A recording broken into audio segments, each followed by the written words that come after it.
Today is the day. I'm very excited because I get to open the first of my winter sowing containers. As you can see, I have 21 jugs and then a few random odd salad containers and things. Today's going to be 66 here in Zone 7A, Rhode Island, so I do not want them to overheat. And usually at this time of year, what I'll do is open the ones that are really growing, and it's almost like a hardening off process. I'll open them during the day so they don't get overheated, but then at night I kind of come back out and put the covers back over them, but leave a little space so they start to get used to the nighttime temperatures. This week is the first week that we had 60 yesterday, 66 supposedly today, and the night temps are going to be in the 40s and 50s, so that's perfect. A few of them still are not doing that well, or they haven't started yet, but I saw that last year some of them were about a month behind. I started these January 28th this year. So okay, I already went ahead and I used my box cutter to slice open all the tape around the ones that we're going to look at.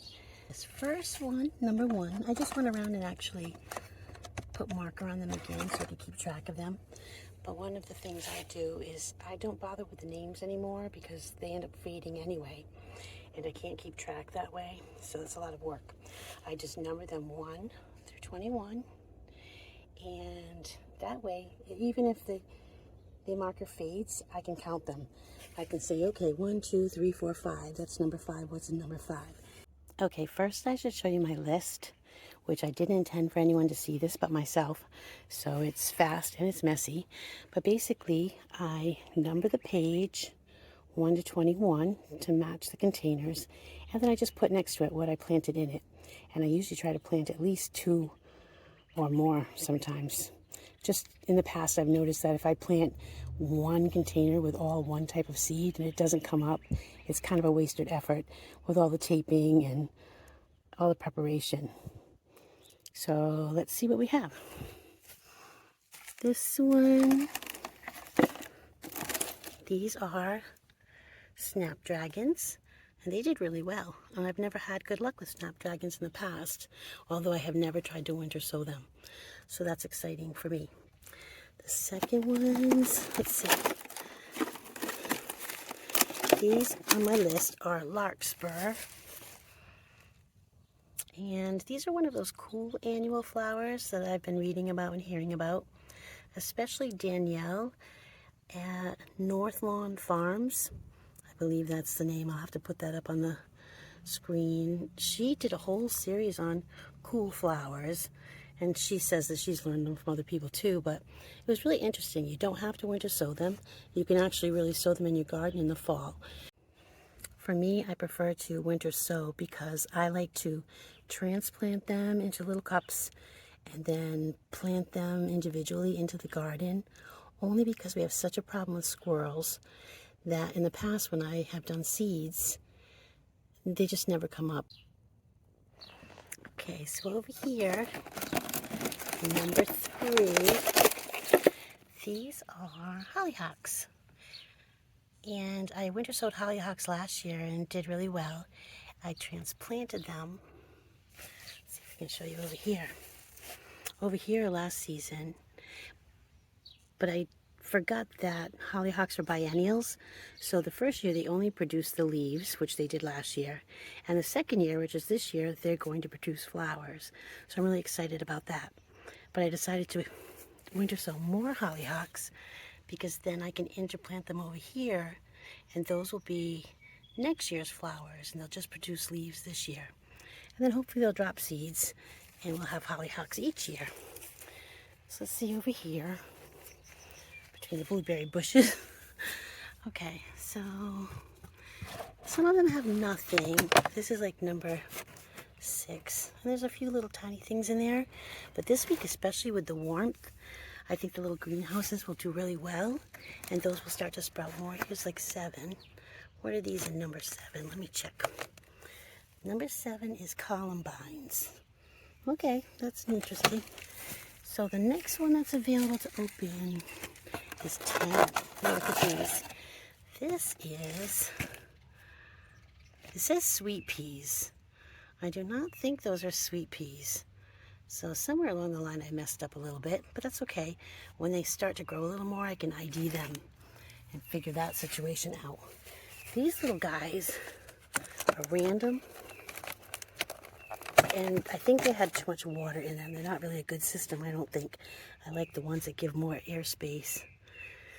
So these are wet. Hopefully they'll dry out. Some things look like they're coming up, but I'm not even going to try to decipher that. This little thing. Okay, there's something in there. Let me check what that is. The round ones, I have a few things. I have Oklahoma salmon, zinnias, and rubenza cosmos. And that's it for that. So we'll see. I think it looks like it might, yeah, it's probably rotting. Got too much water. But I tried. New experience. This one, okay, there's lots of things coming up there. This little guy looks like a lupin, so I think that is a lupin. Let me see. I'm going to read my list. My list on this one is lupin, zinnias, catmint, and ice ballet. This is my little system. You can see here, those are my rows. And sometimes in the milk jugs, I'll put, one side will have that little tag, and that's my second thing that I planted. Like on this list, it'll say like sweet peas slash or zinnias, salmon pincushion slash straw flowers. That's how I know what's on that right side.